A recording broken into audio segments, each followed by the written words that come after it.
अरे मैं कहाँ हूँ? यहाँ पर तो सब कुछ सोने का ही है। प्रदीप, तुम चोरी करना छोड़ दो और साथ ही अपने दोस्तों को भी ये सलाह दो कि चोरी करना बहुत बुरी बात है। तुम मेरे साथ मेरी इस सोने की दुनिया में रहो, मैं तुम्हें किसी भी चीज की कमी नहीं होने दूंगी। प्रदीप की अचानक ही आंख खुल जाती है, लेकिन वह यह बात किसी को भी नहीं बताता। रॉबिनहुड गांव में तुषार, विक्की, प्रियांक और प्रदीप नाम के 4 दोस्त रहते थे। वह बहुत ही निकम्मे थे। काम ना करना पड़े इसलिए वह लोगों से चीना झपटी करते थे। वह जहां भी जाते तो लोगों से लूटपाट ही किया करते। ऐसे ही एक रात वो 4 दोस्त रेहान नाम के लड़के के घर में चोरी करने के लिए गए। वह चोरी करके बाहर आ ही रहे थे कि तभी रेहान का कुत्ता भौंकने लगा।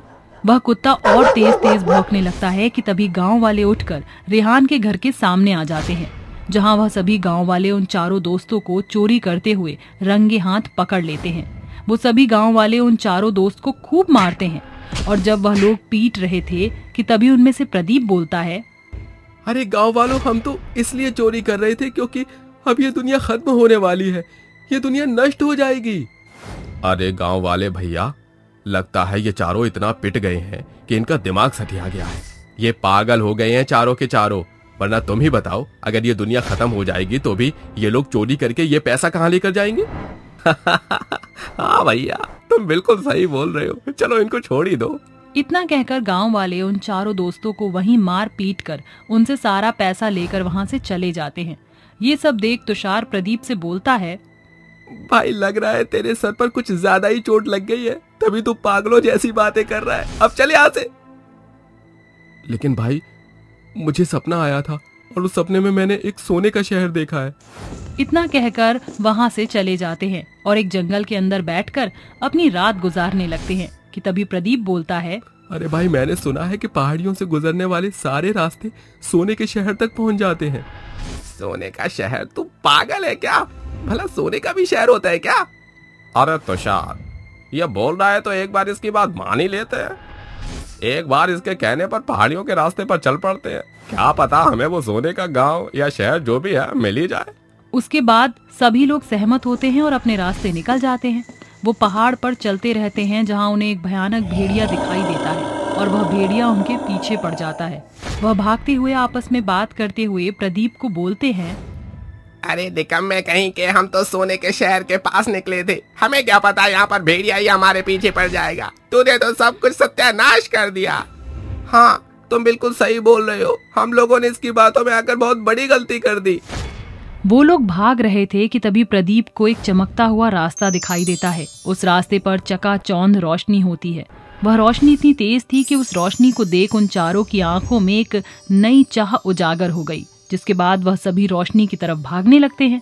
भागते भागते लोग उस रोशनी के अंदर आ जाते हैं और जब वह पीछे पलटकर देखते हैं कि अब वहाँ कोई भेड़िया नहीं है सिवाय उन 4 दोस्त के। हे भगवान, अच्छा हुआ हम लोग उस भयंकर भेड़िए से बच गए। आज तो ऐसा लग रहा था कि हम उस सोने के शहर में नहीं बल्कि भेड़िए के पेट में ही जाने वाले हैं। अरे यार, मुझे तो बहुत ज्यादा भूख लग रही है। हमने कल दिन में भी कुछ नहीं खाया, रात को भी कुछ नहीं खाया और आज फिर से सुबह से शाम भी होने वाली है और हमने आज भी कुछ नहीं खाया। वो लोग इतना बोल ही रहे थे कि तभी उनके आसपास के पौधे धीरे धीरे बड़े होने लगते हैं और वो चारों बड़े बड़े पौधों को देखकर एक बार फिर घबरा जाते हैं। लेकिन इस बार प्रदीप बोलता है, अरे यार, तुम लोग हर चीज में चिल्लाकर भागने ही क्यों लगते हो? हमें तो भूख लग रही है और ये फूल इतने बड़े हो गए हैं तो यहाँ पर कहीं ना कहीं कुछ खाने के लिए भी होगा। और तो और देखो, ये फूल कितने मुलायम भी हैं, हम अपनी रात इन फूलों के बीच में ही रहकर भी गुजार सकते हैं। प्रदीप की बात सुनकर बाकी के 3 दोस्त उसकी बातों से सहमत हो जाते हैं और अब कुछ खाने के लिए इधर उधर भटकने लगते हैं कि तभी उनके सामने एक बड़ा सा झरना दिखाई देता है और झरने के पास रंग बिरंगे पेड़ होते हैं।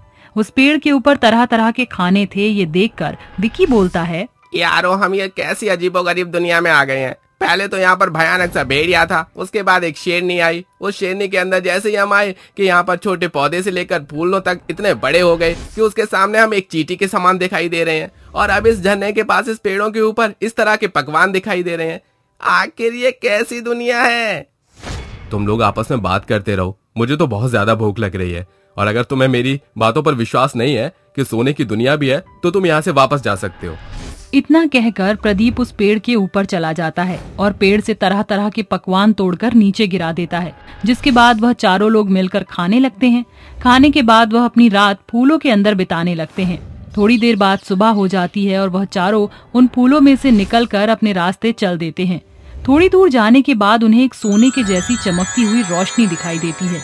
ये सब देखकर अब तुषार, विक्की और प्रियांक को प्रदीप की बातों पर विश्वास होने लगता है और वो आपस में बात करते हुए बोलते हैं, दोस्तों अब तो मुझे भी प्रदीप की बातों पर विश्वास होने लगा है कि सोने की दुनिया जैसी कोई दुनिया है, क्योंकि तुम देखो हमारे साथ अजीबोगरीब तरह की घटनाएं घटी हैं और अब ये सुनहरी रोशनी भी हमारी आंखों को चकाचौंध कर रही है।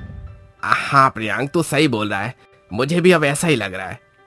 वो तीनों आपस में बात कर रहे थे, लेकिन प्रदीप का तो ध्यान उस दुनिया पर ही था।